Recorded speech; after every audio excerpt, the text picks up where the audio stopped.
இன்னைக்கு சப்பாத்தி கூட சாப்பிட்றதுக்கு சிறுபயர் வச்சு ஒரு கிரேவி செஞ்சுருக்கேன். அது ரொம்ப சுவையாக இருக்கும். சப்பாத்தி, இடியப்பம், ஆப்பம், தோசை கூட சாப்பிட்றதுக்கெல்லாம் ரொம்ப சுவையாக இருக்கும். வாங்க இது எப்படி செய்யலான்னு உங்களுக்கு சொல்லித்தரேன்.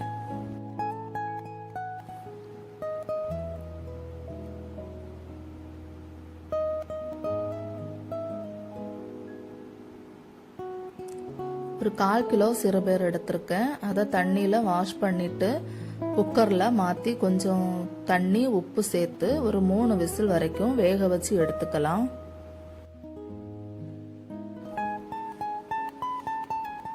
இப்போ 2 தக்காளி எடுத்திருக்கேன், 2 வெங்காயம், ஒரு 5 பல் பூண்டு, கொஞ்சம் இஞ்சி, ஒரு 4 பச்சை மிளகாய் எடுத்திருக்கேன். இதை சின்ன சின்னதாக கட் பண்ணி எடுத்துக்கலாம்.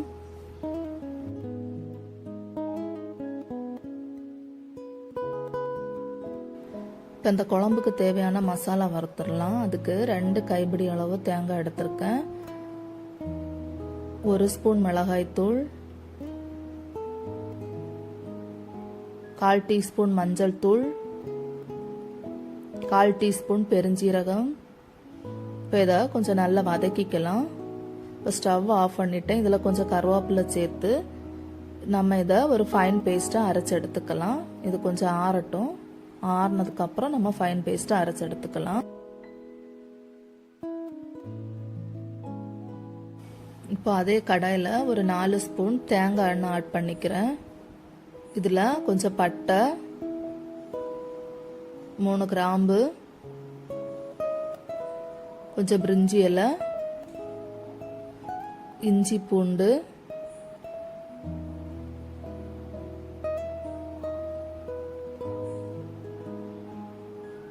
பச்சை மிளகு. இப்போ இதை கொஞ்சம் வதக்கிக்கலாம். இஞ்சி பூண்டு அந்த பச்சை ஸ்மெல் போகிற வரைக்கும் கொஞ்சம் வதக்கிட்டு கொஞ்சம் கருவேப்பிலை ஆட் பண்ணிக்கிறேன். இப்போ அந்த 2 பெரிய வெங்காயம் நம்ம இதில் ஆட் பண்ணிக்கலாம். இப்போ இதில் கொஞ்சம் உப்பு சேர்த்து நல்லா இதை வதக்கி எடுத்துக்கலாம்.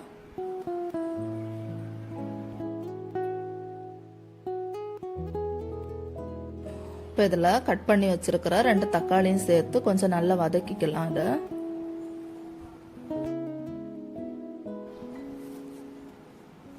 வெங்காயம் தக்காளி எல்லாம் கொஞ்சம் நல்லா வதங்கிருக்கு. இதில் நம்ம வேக வச்சிருந்த சிறுபயரை ஆட் பண்ணிக்கலாம். இப்போ இதை மூடி போட்டு ஒரு 5 மினிட்ஸ் இதை வேக வச்சு எடுத்துக்கலாம். மீடியம் ஃப்ளேமில் வச்சு வேக வைங்க.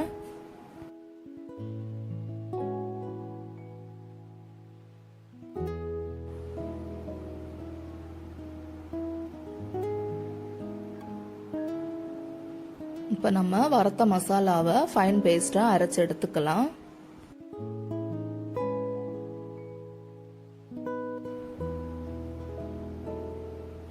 இப்போ சிறுபயரெல்லாம் நல்லா வெந்துருச்சு. இப்போ நம்ம அரைச்ச மசாலாவை இதில் ஆட் பண்ணிடலாம்.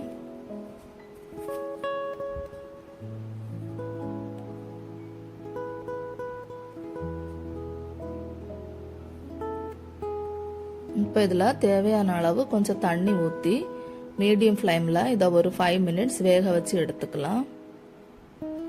குழம்பு கொஞ்சம் கொதி வந்ததுக்கு அப்புறம் மீடியம் ஃப்ளேமில் வச்சு ஒரு 5 மினிட்ஸ் வேக வச்சு எடுத்துக்குங்க.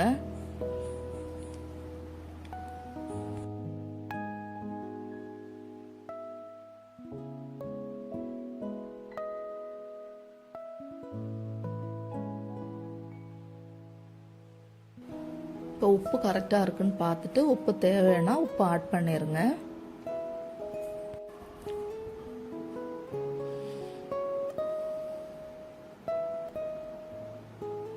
இப்போ குழம்பு ரெடியாக இருக்குது. இதில் நான் கொஞ்சம் மல்லி இலை, கொஞ்சம் பட்டர் ஆட் பண்ணிக்கிறேன். உங்ககிட்ட பட்டர் இல்லைன்னா மறுபடியும் கொஞ்சம் தேங்காய் எண்ணெய் ஆட் பண்ணிக்கோங்க. சமையல் எண்ணெய் கூட அதை ஆட் பண்ணி செய்யலாம்.